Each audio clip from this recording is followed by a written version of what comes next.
Welcome to exam card. Friends, आज का topic है जंतु जगत का वर्गीकरण, क्लासिफिकेशन ऑफ एनिमल किंगडम। चलिए, फर्स्ट क्वेश्चन होगा, मलेरिया परजीवी तथा अमीबा को किस श्रेणी में रखा जाता है? मलेरिया परजीवी तथा अमीबा को किस श्रेणी में रखा जाता है? तो इन्हें प्रोटोजोआ के श्रेणी में रखा जाता है। Option number A. Next question है, निम्नलिखित में से किसकी आकृति निश्चित नहीं होती है? अमीबा की आकृति निश्चित नहीं होती है। नेक्स्ट है, चप्पल की आकृति का जंतु है। चप्पल की आकृति का जंतु है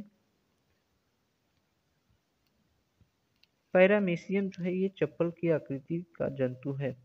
अमीबा का प्रचलन अंग कौन सा है? अमीबा का प्रचलन अंग जो है वो कूटपाद है। हरा प्रोटोजोआ के नाम से जाना जाता है। हरा प्रोटोजोआ के नाम से यूग्लिना जाना जाता है। नेक्स्ट है, पौधा और जंतुओं के बीच की योजक कड़ी के रूप में जाना जाता है। योजक कड़ी के रूप में यूग्लिना को जाना जाता है। नेक्स्ट क्वेश्चन, मनुष्य के शरीर में एंट अमीबा हिस्टोलिटिका कहाँ पाया जाता है? तो मनुष्य के शरीर में जो है ये आंत में पाया जाता है। नेक्स्ट क्वेश्चन है, पेचिस या अमीबासिस के लिए उत्तरदायी प्रोटोजोआ है। उत्तरदायी प्रोटोजोआ है तो एंट अमीबा। नेक्स्ट है, मलेरिया बुखार पैदा करने वाला प्रोटोजोआ है। मलेरिया बुखार पैदा करने वाला प्रोटोजोआ जो है वो प्लाज्मोडियम है। नेक्स्ट है, काला आजार उत्पन्न करने वाला प्रोटोजोआ है। काला आजार जो है वो उत्पन्न करने वाला प्रोटोजोआ लिस्मेनिया है। नेक्स्ट, निद्रा रोग पैदा करता है। निद्रा रोग पैदा करता है तो ट्रिपैनोसोमा सोमा जो है ये निद्रा रोग पैदा करता है। नेक्स्ट क्वेश्चन, मनुष्य की आंत में रहने वाला एक कोशिकीय आरोग जनक परजीवी प्रोटोजोआ कौन है? ई कोलाई है। ई कोलाई है। नेक्स्ट है, अमीबा में कूटपाद महत्वपूर्ण होते हैं। अमीबा में कूटपाद जो है ये महत्वपूर्ण होते हैं तो भोजन ग्रहण करने तथा प्रचलन के लिए महत्वपूर्ण होते हैं। नेक्स्ट क्वेश्चन, मच्छर में मलेरिया परजीवी का जीवन चक्र किसने खोजा? मच्छर में मलेरिया परजीवी का जीवन चक्र किसने खोजा? तो रोनाल्ड रॉस ने खोजा। जापान में उपहार स्वरूप भेंट किया जाता है। जापान में उपहार स्वरूप यूप्लेक्टेला भेंट किया जाता है। नेक्स्ट है, वीनस के फूलों की डलिया के नाम से जाना जाता है। वीनस की फूलों की डलिया के नाम से किसे जाना जाता है? ऑप्शन नंबर डी, यूलेकेटला को जाना जाता है। नेक्स्ट क्वेश्चन, स्पंजों के शरीर पर पाए जाने वाले छोटे छोटे छिद्र क्या कहलाते हैं? स्पंजों के शरीर पर पाए जाने वाले छोटे छोटे छिद्र जो है वो ऑस्ट्रिया कहलाते हैं। ऑस्ट्रिया कहलाते हैं। नेक्स्ट है, स्पंज के सिरे पर स्थित बड़ा छिद्र कहलाता है। अस्कुलम कहलाता है। नेक्स्ट क्वेश्चन, सिलेटेट्रा संघ को अन्य किस नाम से जाना जाता है? सिलेटेट्रा संघ को अन्य किस नाम से जाना जाता है? निडेरिया के नाम से जाना जाता है। नेक्स्ट क्वेश्चन, निम्न में से किसमें रक्त नहीं होता है किंतु श्वसन होता है? तो हाइड्रा में रक्त नहीं होता है किंतु श्वसन होता है। नेक्स्ट, कोरल रीफ प्रवाल भित्ति का निर्माण किसके द्वारा होता है? कोरल रीफ प्रवाल भित्ति का निर्माण किसके द्वारा होता है? तो सिलेंट्रेटा के द्वारा होता है। किसके द्वारा? सिलेंट्रेटा के द्वारा होता है। हाइड्रा का प्रचलन अंग कौन सा है? हाइड्रा का प्रचलन अंग जो है वो टेंटेकिल्स है। कौन है? टेंटेकिल्स है।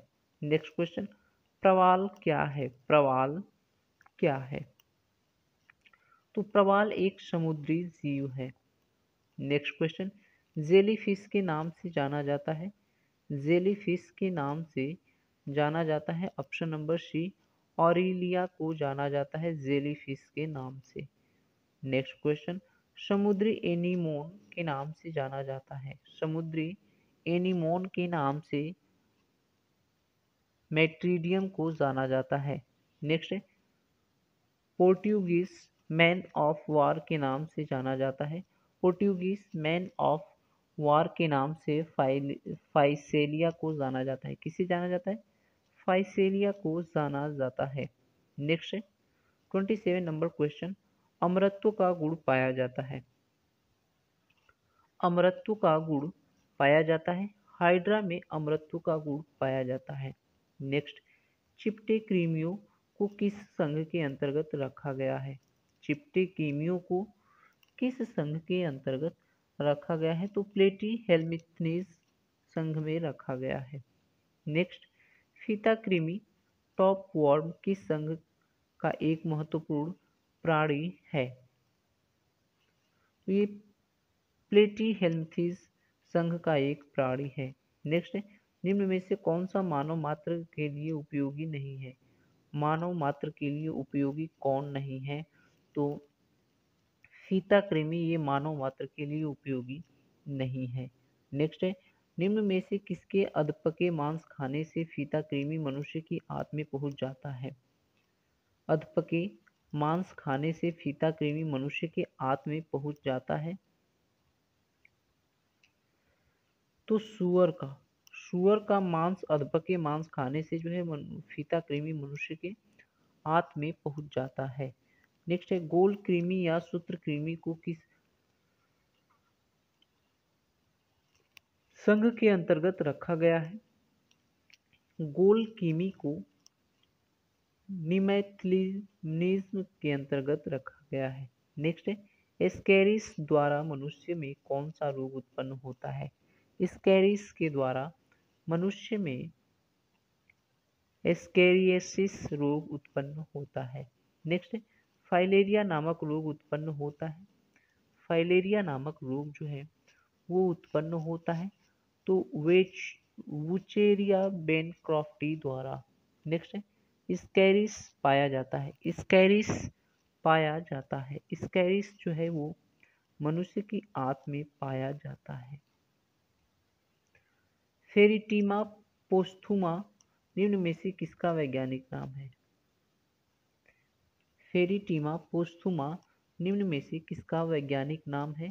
तो ये जो है केचुआ का वैज्ञानिक नाम है। केचुआ में कौन सा रक्त वर्णक उपस्थित होता है? केचुआ में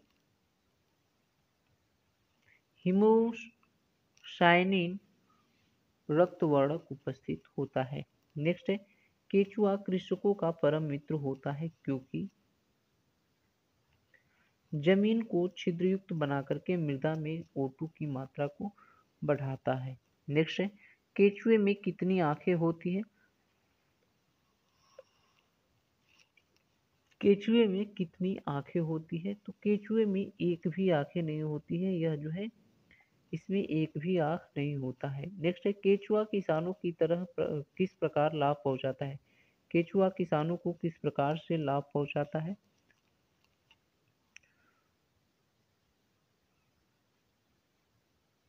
केचुआ भूमि को पोली करके लाभ पहुंचाता है। नेक्स्ट है, कीटों में कितनी जोड़ी टांगे होती है? कीटों में कितनी जोड़ी टांगे होती है? कीटों में 3 जोड़ी टांगे होती है। कॉकरोच जल में जीवित नहीं रह सकता क्योंकि उसका श्वसन अंग जो होता है वो वातक होता है। क्या होता है? श्वसन अंग उसका वातक होता है। नेक्स्ट है, निम्नलिखित में से कौन सा कीट उपयोगी नहीं है? निम्नलिखित में से कौन सा कीट जो है वो उपयोगी नहीं है? तो घरेलू मक्खी उपयोगी नहीं है। नेक्स्ट है 44 नंबर क्वेश्चन है कि मच्छर में लाल खून का उभर आना किस पर पोषण का कारण होता है? तो लाल खून का उभर आना किसका पोषण का कारण होता है? तो ये कारण होता है स्तनधारी का।